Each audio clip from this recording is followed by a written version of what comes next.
Good morning. Welcome back to Crop Talk with Karston. I'm Karston Donovan, and today's a kind of an exciting time, I guess, for crop insurance. The SCO and ECO numbers were just released on the RMA actuarials. So, put together a Excel spreadsheet here just to give people an idea of essentially the loss percentages for each crop in each county in our general area.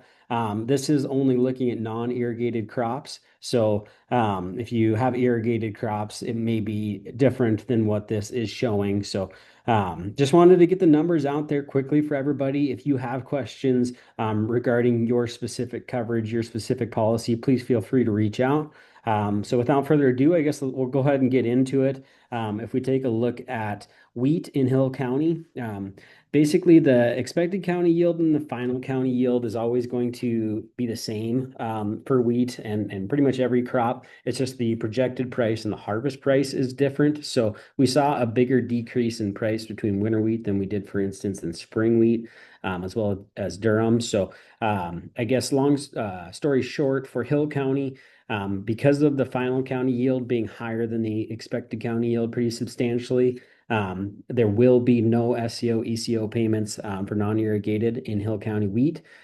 Basically, if over here where it has this loss percentage, if it's below 95%, that's where ECO is going to start paying. If it's below 86%, that's where SCO is going to start paying. So if it's, let's say, 86% over here, that means that ECO paid in full, and then SCO will start paying if it's below 86%. So being that it's well over 100% in Hill County wheat, there will be no payment in Hill County for SCO and ECO for wheat. As we take a look at dry peas, lentils saw the biggest price decrease. So because of that, for non-irrigated lentil growers in Hill County, there would be a full ECO payment. And then if you had coverage, let's say 70% and above, that would be a full SCO payment. If you had, for instance, 65% coverage in SCO, it wouldn't quite be a full payment, but it would pay up until that 69.08%. Small Kabuli didn't have, actually went up in price from projected price to harvest price. So that is just going to have a very, very small payment. At 94%, that basically means there's only 1% payment for if you had ECO. Large Kabuli, that saw a pretty big price decrease as well. So there'd be it'd be down to 70% for large Kabuli chickpeas in Hill County. And then green peas saw a slight decrease in price. But because of the yield decrease as well, they're down to 82.6%. So again, that would be a full ECO payment and then maybe a partial SCO payment. Barley saw a significant expected county yield or final county yield, sorry, drop. And so that would be a full ECO payment and probably a full SCO payment as well because it's a 65%. Canola was well over with not much of a price decrease, so there would be no payment for canola in Hill County. So there's your numbers, Hill County guys. Let's look at Liberty County. So if we take a look at wheat, all of those numbers are basically at around the 87%, 89%. So what that means is it's going to be a partial ECO payment and no SCO payment. So if you have ECO, you'd be getting a payment. If you had only SCO, you would not be getting a payment for non-irrigated wheat in Liberty County. Dry peas, lentils are down to 78%. So that'd be a pretty good payment for both SCO and ECO. Small Kabuli, there would be no payment. Large Kabuli would be full ECO payment with a partial SCO payment. And then green and yellow peas would be probably just a very small ECO payment. Barley and canola are both well over, so there would be no ECO and SCO payment on that. Again, just want to remind people that we're looking at non-irrigated crops here. As we take a look at Blaine County, had the final county yield come in less than the expected county yield, as well as the price decrease. And I guess it should also remind people that this is assuming that you are looking at a revenue protection policy. If you are at a yield protection policy, these numbers would be significantly different because it would not take the price decrease into account. So if you are a wheat grower, non-irrigated in Blaine County, you'd be seeing a full ECO payment and a pretty hefty chunk too on the SCO. And then dry peas looks like basically if you had any sort of dry pea, whether it's lentil, small kabuli, large kabuli, green, yellow peas, you're going to be seeing a full payment for SCO and ECO if you had it. Barley looks like it'd be a full payment as well. And then if you had canola at 91.79%, that means it'd be a small little ECO payment. As we take a look at Choteau County, it's kind of interesting. The expected county yield for Choteau County was the exact same as the final county yield. And I guess I say county, I should say area, because sometimes it isn't just that county, but for this example of wheat, it would just be. But the final area yield was the exact same as the expected area yield. So because of the price decrease, there would basically be a pretty much a full ECO payment or close to for all of the wheat crops. And then, for instance, winter wheat would get into just a small little SCO payment because it's at 84%. 86% would basically just almost be a full ECO payment, but not quite. Dry peas, as we take a look at those, the expected county yield was a little bit higher than the final area yield. So 1309 for the final area yield.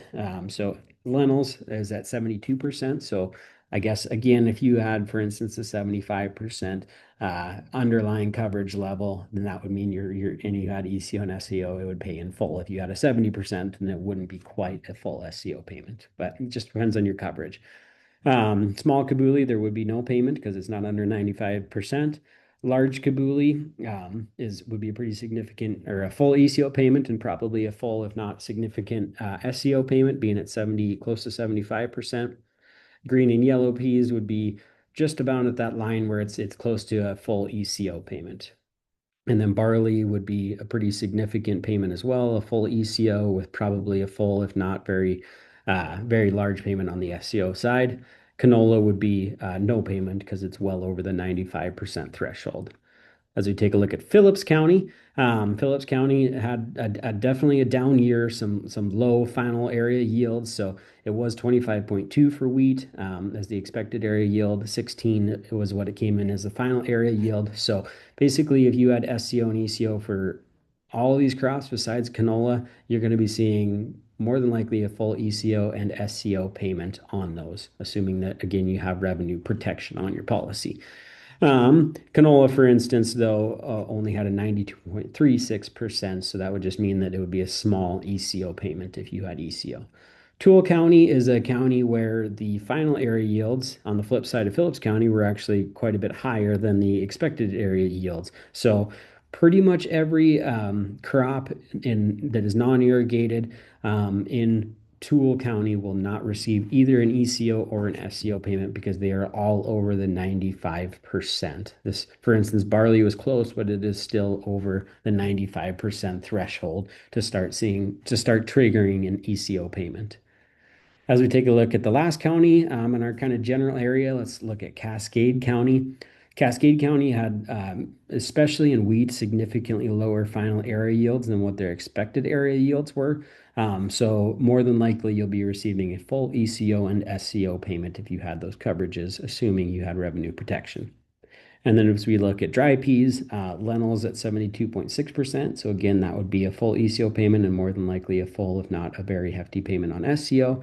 No payment for small kabuli on either. A pretty significant full ECO for large kabuli and a significant SCO, if not full for SCO for large kabuli. And then this is green and yellow peas. Again, non-irrigated in Cascade County are basically right at that line where it's just close to a full ECO payment. Barley is at 58.52%. So basically that would be a full SCO and ECO payment. And then canola is well over the 95% threshold. So there would be no SCO or ECO payment on canola. So I just, again, I didn't really make it pretty like I did on some of the previous slides and videos that I've done. Just wanted to get those numbers out there quickly. A reminder that because these auto trigger, you don't actually need to, for instance, turn in a claim. They will be auto assigned and you'll have a claim sent out. If you are one that wants to know, what your payment is coming, I would say that we'll get an exact amount here in the next day or two of the check that will be sent out to you if you received a payment. If you want to know a rough estimate, I mean, we can try and help you just based off of the loss percentage. You can kind of see what your liability is on your schedule of insurance. But all in all, you should be getting that check in the mail, or if you signed up for ACH, it should be coming in, showing up within the next couple of days. So, again, it's kind of exciting time just to see how those numbers ranked and if there were payments being sent out. Again, please reach out if you guys have any questions, or for instance, if you are an irrigated grower and you want to know what those numbers are, or you're a yield protection policy and you want to know what those numbers are, please feel free to reach out. That's what we're here for. I've kind of been looking forward to releasing this video just to, again, it's always fun to share those numbers with farmers. So always enjoy talking about it. So if you have questions, please reach out. That's what we're here for. Hope you guys enjoyed the video. Have a great day.